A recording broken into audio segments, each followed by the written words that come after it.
tudo bem com vocês? Eu sou a professora Xi.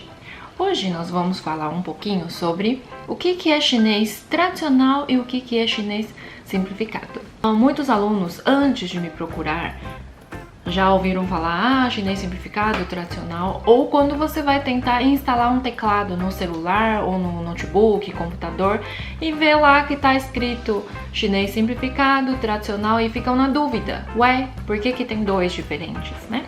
Então, bom, isso tem que voltar um pouquinho na história. Antigamente, se escrevia o chinês tradicional. O nome já diz, né? Tradicional. Então, era um único só. A partir do momento, final de 1800, começo de 1900, um grupo de estudiosos literários pensaram assim: vamos deixar o chinês mais simplificado para que os estrangeiros, porque naquela época começou uma troca muito intensa entre China e o mundo ocidental. E os estrangeiros viram uma dificuldade imensa de estar aprendendo o chinês, né, naquela forma que era. E então os estudiosos falaram assim, então vamos dar uma ajudinha, né? Vamos simplificar, tal. Só que esse projeto eles fizeram, tal, mas naquela época sofreu muito obstáculo, né? Então muitas pessoas não aceitavam porque, como a gente diz, né, tradicional, então é parte da tradição, os ideogramas. Então cada ideograma é daquele jeito porque ele representa uma ideia. Então qualquer mudança, né, qualquer simplificação que sofrer, ele perde um pouquinho essa parte de tradição, cultura e o porquê daquele ideograma. Então muitos eram contra e esse projeto foi deixado de lado. Então na hora de escrever os ideogramas, você pode simplificar alguma coisa, só que não era nada oficial, tá? Aí nos meados de 1940 e 50 mudou de governo. Eles viram que o número de analfabetismo era altíssimo, muito alto. Então eles pensaram assim, vamos dar um jeito de acelerar esse processo de aprendizado dos alunos. O que eles fizeram? Eles adotaram esse projeto que já estava pré-feito e pré-elaborado. Eles, né, aperfeiçoaram e aplicaram nas escolas.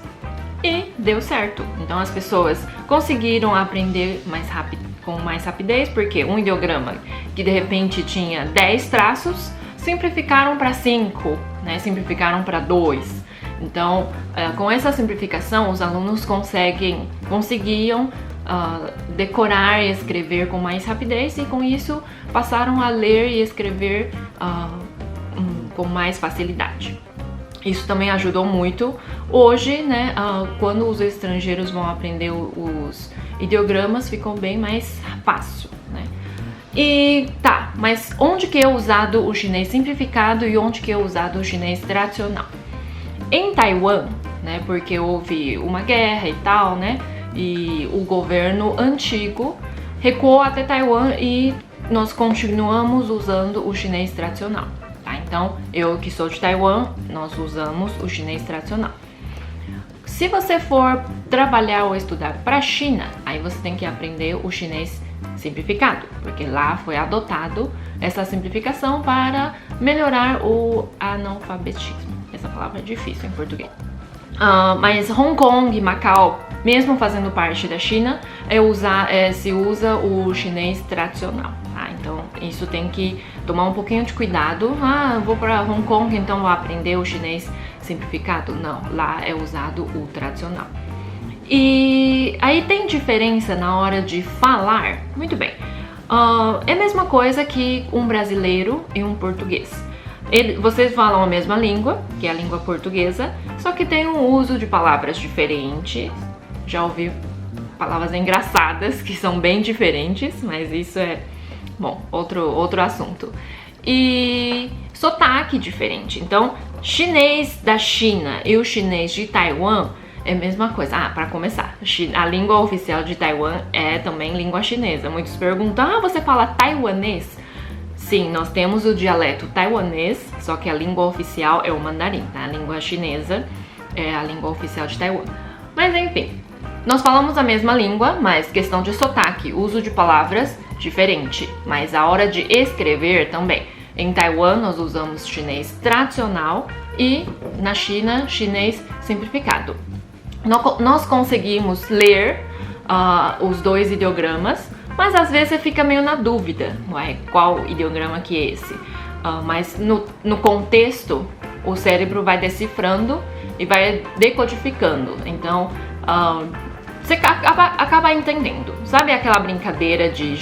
não sei se vocês já viram na internet que se você colocar uma letra, por exemplo, a palavra Constituição, você coloca a letra C e letra O, né, na ordem certa, mas do meio você fica tudo embaralhado, mas o seu cérebro vai conseguir entender, traduzir aquela palavra, então vai conseguir ler Constituição. Então eu acho que chinês simplificado e tradicional é meio que mais ou menos como se fosse isso, tá? Então a gente, pelo contexto, consegue entender o que está escrito. Mas, por exemplo, para pedir para eu, que sou de Taiwan, usuária de chinês tradicional, pegar e escrever um ideograma que é simplificado, a não ser que eu já ensinei meus alunos a escrever aquele ideograma. Senão, eu não saio. Tipo, eu vou escrever o tradicional, porque é totalmente diferente, tá? Quantos ideogramas foram simplificados, afinal?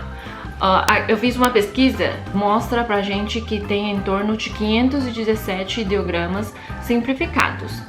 Considerando que um chinês na vida toda vai usar em torno de 4.700, vamos dizer que é pouco número, né? Poucos ideogramas que foram simplificados. Então,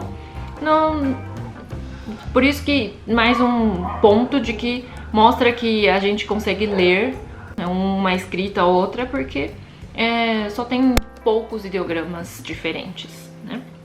E, bom, enfim, se você for para a China, continente, tem que aprender o chinês simplificado. Se você for para Taiwan, Hong Kong e Macau, aprende o chinês tradicional. Eu não sei hoje como é que tá Hong Kong e Macau, porque eu nunca fui para lá, então eu não sei se eles misturam, se, né, por causa do governo. Não sei se estão mudando, né, a parte da escrita, mas eu acredito que não. Acredito que ainda usam o chinês tradicional. Caso você tiver interesse em estar aprendendo, você já está aprendendo o chinês simplificado, mas tiver interesse de entender mais aprofundadamente o chinês, eu sugiro que você dê uma olhada no chinês tradicional, porque como a gente falou anteriormente, é toda a representação da ideia, todo o porquê daquele ideograma.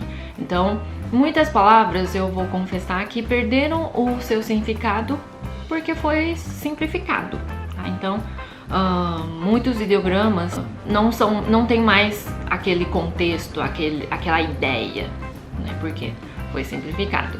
Mas enfim, é questão de praticidade, né? Então, se você for para a China, usa o simplificado, e se você for para Taiwan, usa o tradicional. Mas na hora de falar é a mesma coisa, só muda na hora de escrever. Ok? Então hoje basicamente é isso, nós falamos bem pouquinho, claro que é muito mais aprofundado, né? Muito mais rico, né? Essa mudança de chinês tradicional para o simplificado. Mas isso a gente pode entrar em detalhes num próximo vídeo ou mais pra frente, tá? Então, até a próxima!